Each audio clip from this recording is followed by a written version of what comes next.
6장 벽장. 이제 당신과 나누고 싶은 것이 한 가지 더 있습니다. 어느 날인가 나는 그분이 문과에서 나를 기다리고 계신 것을 보았습니다. 그분의 눈에는 나의 주의를 사로잡는 표정이 있었습니다. 내가 들어가자 그분이 말씀하셨습니다. 집안에서 이상한 냄새가 난다. 이 주위에 무엇인가 죽어있는 것이 있어. 위층 벽장 앞에서 그 냄새가 나는 것 같구나. 말씀을 듣자마자 나는 곧 그분이 무엇을 말씀하시는 건지 알았습니다. 층기참에는 네모지고 자그마한 벽장이 있었습니다. 나는 자물쇠를 채워둔 그 벽장 안에 보잘것없는 개인적인 물건 몇 가지를 넣어두었습니다. 아무에게도 알리고 싶지 않고 더구나 그리스도께는 보이고 싶지 않은 것이었습니다. 그것들이 죽은 것이고 썩은 것임을 알았지만 그래도 나는 그것들을 사랑했고 그것들이 필요했습니다. 그 때문에 그것들이 벽장 안에 들어있다는 것을 인정하기가 두려웠습니다. 그것은 옛 생활의 찌꺼기들로서 악한 것은 아니라 해도 그리스도인에게는 합당치 않은 것이었습니다. 나는 마지못해 그분과 함께 계단을 올라갔습니다. 올라갈수록 냄새는 더욱 심해졌습니다. 그분은 문을 가리키면서 말씀하셨습니다. 저 안에 죽은 것들이 있구나. 나는 화가 났습니다.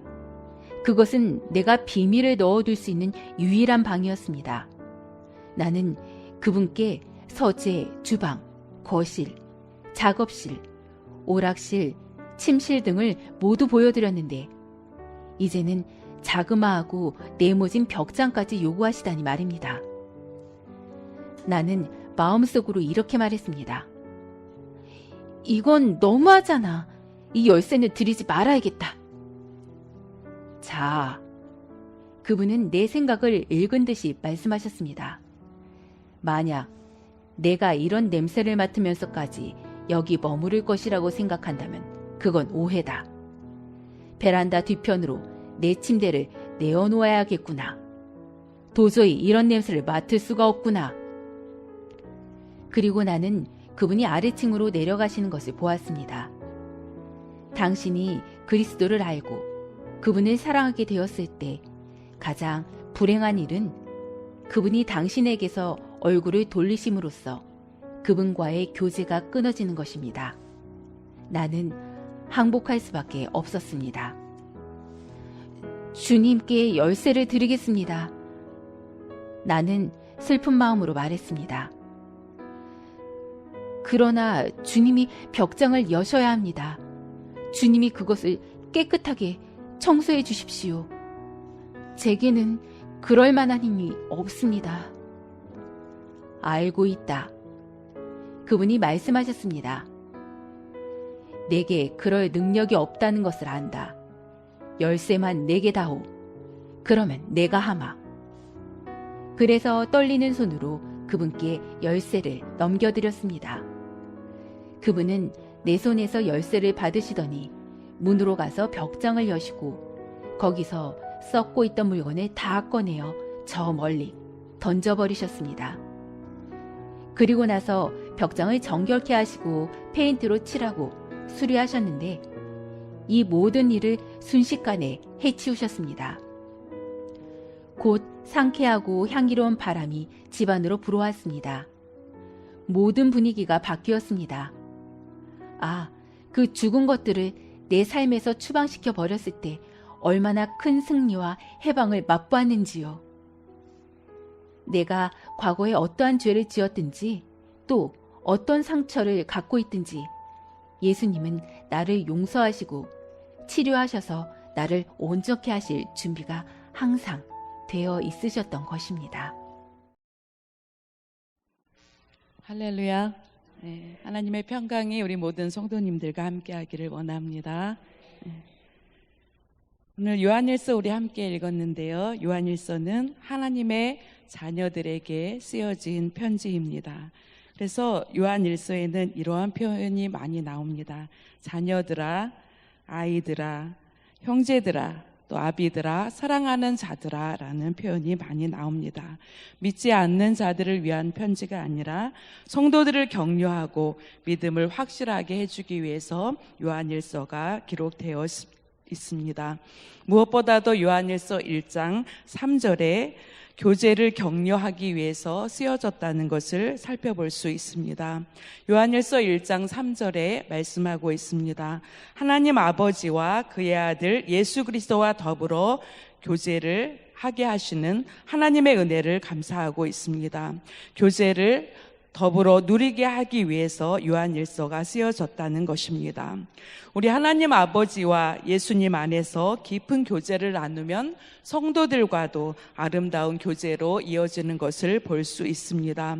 이 교제가 이루어지고 누리는 삶이 있을 때 우리는 승리하는 삶을 살 수 있습니다. 또한 보호받을 수 있다고 말씀합니다. 이 시기에는 교회에 들어온 이단이 있었는데 바로 영지주의자들입니다.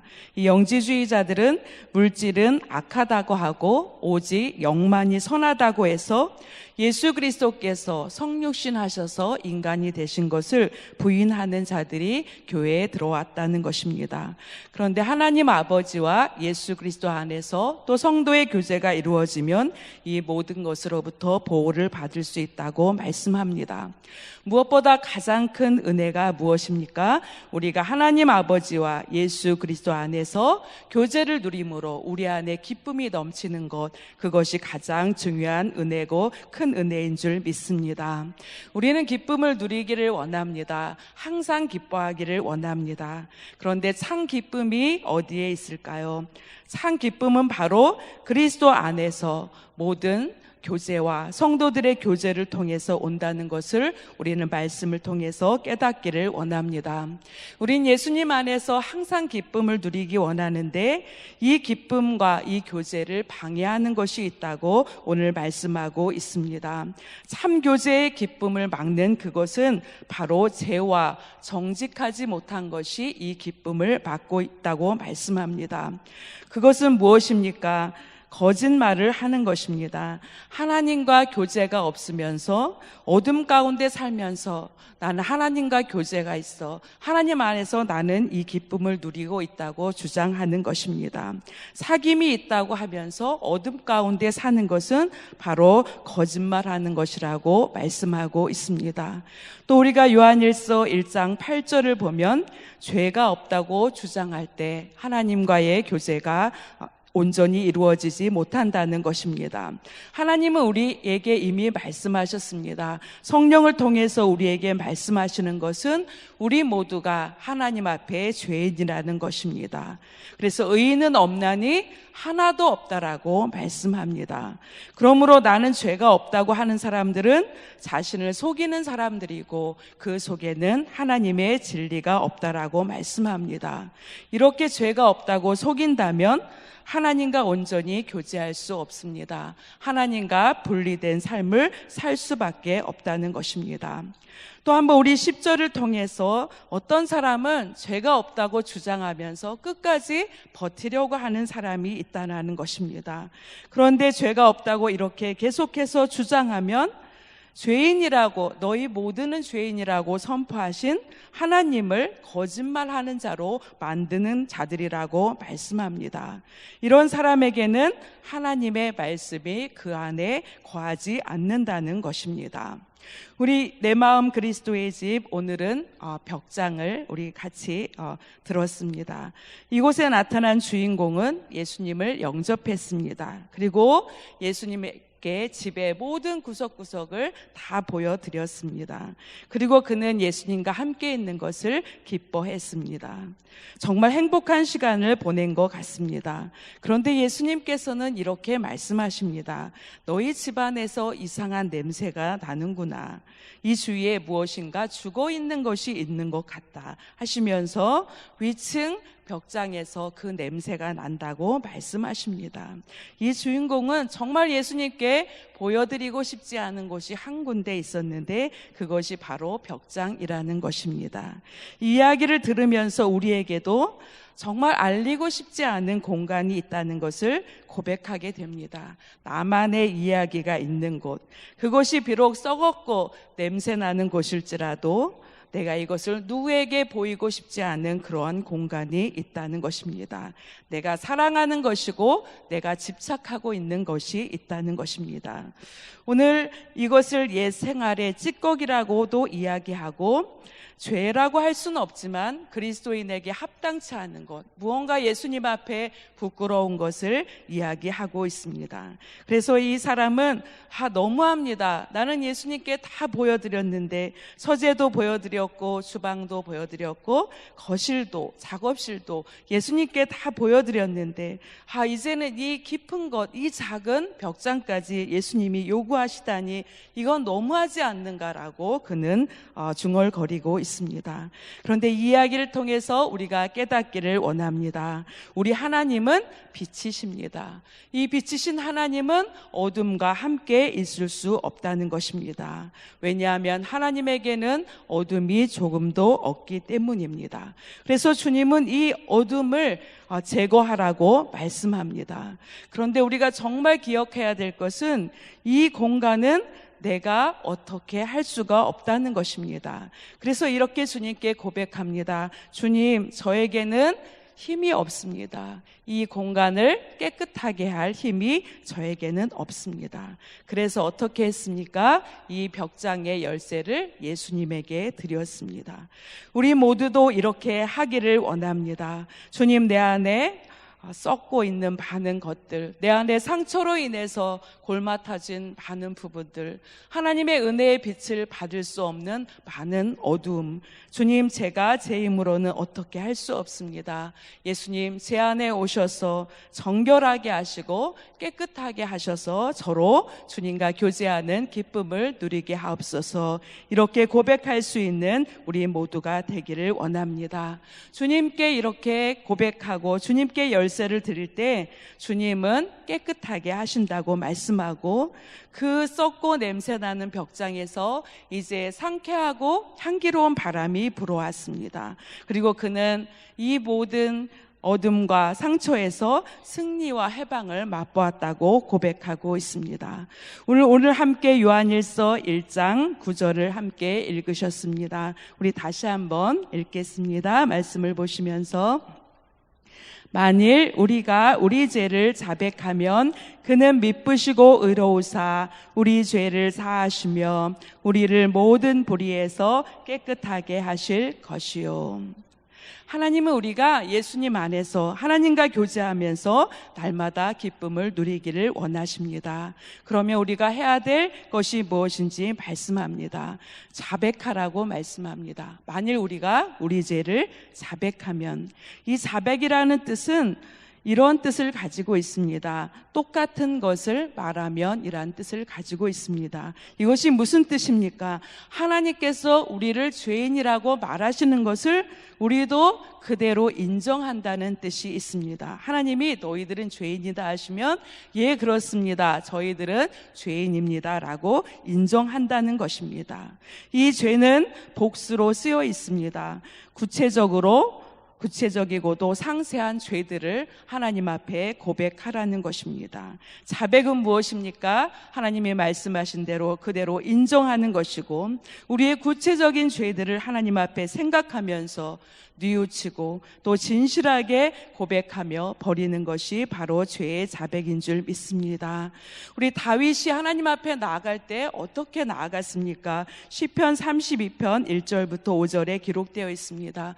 다윗은 하나님 앞에 죄를 자백하지 않을 때 자신의 몸의 뼈가 쇠하는 것 같이 그렇게 힘들었다라고 고백합니다. 내가 입을 열지 아니할 때 종일 신음함으로 내 뼈가 쇠하였나이다. 그런데 그가 그 신음 중에서, 그 고통 중에서 하나님 앞에 허물을 자복하게 됩니다. 시편 32편 5절에 말씀합니다. 내가 이르기를 내 허물을 여호와께 자복하리라 하고 주께 내 죄를 아뢰고 내 죄악을 숨기지 아니하였더니 곧 주께서 내 죄악을 사하셨나이다. 내 죄를 이제 하나님 앞에 고했을 때 주께서 내 죄를 용서하셨다고 말씀합니다. 우리 하나님의 성품을 우리가 생각해 볼 때 얼마나 위로를 받는지 모릅니다. 오늘 말씀에 하나님의 성품은 미쁘고 의로우신 성품을 말씀하고 있습니다. 미쁘다라는 것은 신실하시다는 것입니다. 바로 하나님이 약속하신 것을 이루어 주시는데 너희 죄를 용서하겠다는 죄사함의 약속을 우리에게 이루어 주신다는 것입니다. 우리 하나님은 히브리서 10장에 말씀합니다. 또 그들의 죄와 그들의 불법을 내가 다시 기억하지 아니하리라 하셨도다. 하나님은 우리가 자백할 때 죄와 불법을 기억도 하지 않으신다고 말씀합니다. 저는 저의 성품으로는 죄와 불법을 누가 나에게 잘못했으면 용서해 준다라고 이야기합니다. 그런데 자꾸 기억을 하는 그러한 잘못을 범합니다. 그런데 우리 하나님은 용서하신 후에 내가 다시 그들의 죄와 불법을 기억하지도 않겠다라고 말씀합니다. 그래서 우리가 주님 앞에 고백한 모든 죄 주님께서 깨끗하게 지워주신 줄 믿습니다.